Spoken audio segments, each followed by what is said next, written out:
Vaibhav Suryavanshi விளாசுவது காட்டடியா, great கிரிக்கெட்டா? கடந்த 1980களின் இறுதியில் இந்திய கிரிக்கெட் அணிக்காக தனது 11 வயதில் அறிமுகமானார் உலக கிரிக்கெட்டின் சிறந்த வீரர்களில் ஒருவரான சச்சின் டெண்டுல்கர். அவரது என்ட்ரியுடன் ஒப்பிட்டு விவாதிக்கும் அளவுக்கு இப்போது இந்தியாவில் இருந்து சர்வதேச கிரிக்கெட்டை கலக்கி வருகிறார் டீன் ஏஜ் வீரரான வைபவ் சூரியவன்ஷி. IPL 2026 சீசனில் வைபவ் சூரியவன்ஷி குறித்த பேச்சுதான் எங்கு பார்த்தாலும். உலக கிரிக்கெட்டை ஆளும் முன்னணி பந்து வீச்சாளரான பும்ரா, கம்மின்ஸ், ரபாடா என யார் பந்து வீசினாலும் அதிரடியாக ஆடி அதை பவுண்டரி பக்கம் பறக்க விடுகிறார் வைபவ். அந்த பையனுக்கு பயம் இல்லை என எல்லோரும் பேசுகிறார்கள். அதோடு யாருடைய பந்து வீச்சை வைபவ் தும்சம் செய்தாரோ அவர்களையே தனது ஃபேன் ஆக்கி விடுகிறார். உதாரணம் கம்மின்ஸ். தனது புதிய ஃபேவரைட் வீரர் வைபவ் என சொல்கிறார் கம்மின்ஸ். அந்த அளவுக்கு அவர் அனைவரையும் ஈர்க்கிறார். 13 வயதில் IPL கிரிக்கெட்டில் விளையாட 1,10,00,000 ரூபாய்க்கு ராஜஸ்தான் ராயல்ஸ் அணி ஏலத்தில் அவரை ஒப்பந்தம் செய்தது. அதன் பிறகு நடந்த அற்புதம் எல்லாம் அனைவரும் அறிந்ததே. பீகார் மாநிலத்தின் சமஸ்திபூரை சேர்ந்தவர் வைபவ். இப்போது இந்திய கிரிக்கெட்டின் போஸ்டர் பாய்களில் ஒருவராக உருவாகியுள்ளார். அவருக்கு இந்திய சீனியர் அணியில் வாய்ப்பு கொடுக்க வேண்டும் என சொல்லி வருகின்றனர். IPL 2026 சீசனில் 16 இன்னிங்ஸில் 776 ரன்கள், 72 சிக்சர்கள், 237.31 என்ற சிறந்த ஸ்ட்ரைக் ரேட் என அசத்தி இருக்கிறார் ஆரஞ்சு கேப் நாயகன் வைபவ். இந்த சீசன் மட்டுமல்லாது IPL கிரிக்கெட்டின் ஆல் டைம் ரெக்கார்ட்களையும் வைபவ் தகர்த்துள்ளார்.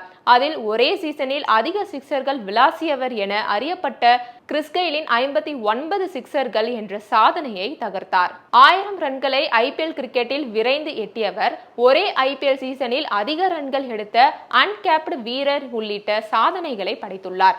இதோடு மிக இளம் வயதில் ஆரஞ்சு தொப்பியை வென்றவர் என்ற சாதனையையும் தன்வசமாக்கியுள்ளார். முன்னதாக இந்திய அணிக்காக இளையோர் கிரிக்கெட்டிலும் பல சாதனைகளை படைத்துள்ளார். கடந்த பிப்ரவரி மாதம் இங்கிலாந்து அணிக்கு எதிரான U19 உலகக்கோப்பை தொடரின் இறுதிப் போட்டியில் 80 பந்துகளில் 175 ரன்கள் எடுத்து சாதனை படைத்தார். அந்த தொடரிலும் அதிக சிக்சர்கள் விளாசிய வீரர் ஆனார். இளையோர் கிரிக்கெட்டில் சதம் விளாசிய இளவயது வீரர், U19 ஆசிய கோப்பை தொடரில் அதிக ரன்கள் விளாசிய இந்தியர், U19 டெஸ்ட் கிரிக்கெட்டில் 58 பந்துகளில் சதம் விளாசிய இந்தியர் உள்ளிட்ட சாதனைகளை படைத்துள்ளார். இதோடு உள்ளூர் கிரிக்கெட்டிலும் அவர் பல சாதனைகள் படைத்துள்ளார். இப்போது இந்திய கிரிக்கெட் அணிக்காக எப்போது அறிமுகமாவார் என்ற எதிர்பார்ப்பு எகிரியுள்ளது. இப்படி ரெக்கார்ட்கள் பேசினாலும் வைபவ் சூரியவன்ஷியின் இயல்பான ஆட்டமுறை குறித்து ஒரு கேள்வி எழுகிறது. இதை வளர்ந்து வரும் ஒவ்வொரு கிரிக்கெட் வீரரும் எதிர்கொள்வது வழக்கம்தான். அவரது பேட்டிங் முறை காட்டடியா, கிரேட் கிரிக்கெட்டா என்பதுதான் அது. களத்தில் வைபவ் விளாசும் பந்துகள் அனைத்தும் சிக்சர்களாக மாறுகிறது. சமயங்களில் பந்தை மிஸ் டைம் செய்தால் கூட அது பவுண்டரி லைனை ஒன் பிச்சில் கடக்கிறது. அந்த அளவுக்கு அவரது வலு உள்ளது. அதற்கு தகுந்தது போல அவரது கால் பதமும் உள்ளது. இந்த இடத்தில்தான் வைபவின் ஆட்ட நேர்த்தி குறித்த சச்சின் டெண்டுல்கரின் பார்வை முக்கியத்துவம் பெறுகிறது. அனைவரும் வைபவ் சூரியவன்ஷி குறித்து பேசுகிறார்கள். அவர் பேட் ஸ்விங் தனித்துவமாக உள்ளது. அதுவே அவரது ஆட்டத்தின் சிறப்பு.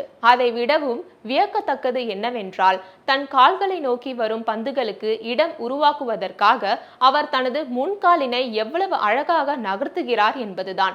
அவர் ஸ்பெஷலான வீரர். அவர் பந்தை விளாசும் விதம் மட்டுமல்ல, அவரது ரிஸ்ட் ஒர்க்கும் என்னை கவர்ந்துள்ளது.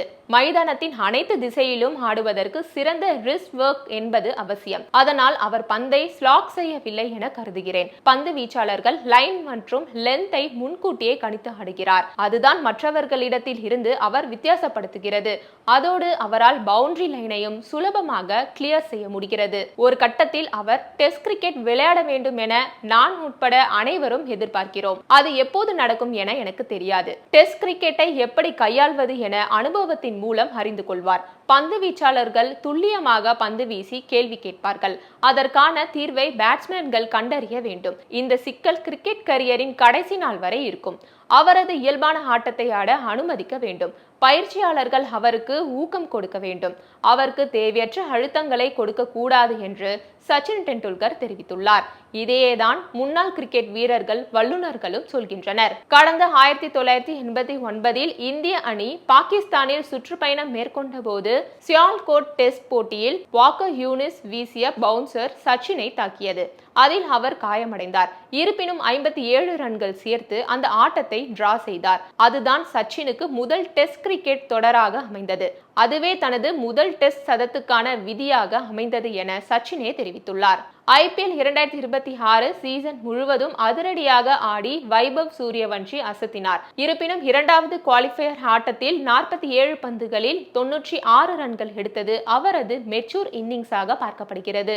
அந்த ஆட்டத்தில் ராஜஸ்தான் ராயல்ஸ் அணி ஒரு பக்கம் விக்கெட்டுகளை இழந்த போதிலும் களத்தில் இருந்து நம்பிக்கை கொடுத்தார் வைபவ். அந்த இன்னிங்ஸில் அவர் எதிர்கொண்ட முதல் 32 பந்துகளில் 56 ரன்கள் எடுத்தார்.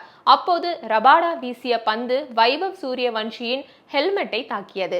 சுமார் 150+ கிலோமீட்டர் வேகத்தில் அந்த பந்து வைபவை தாக்கியது. அதன் பின்னர் தனது இன்னிங்ஸில் வைபவ் வேகத்தை கூட்டினார். அதன் பின்னர் அவர் எதிர்கொண்ட 14 பந்துகளில் 40 ரன்கள் விளாசினார்.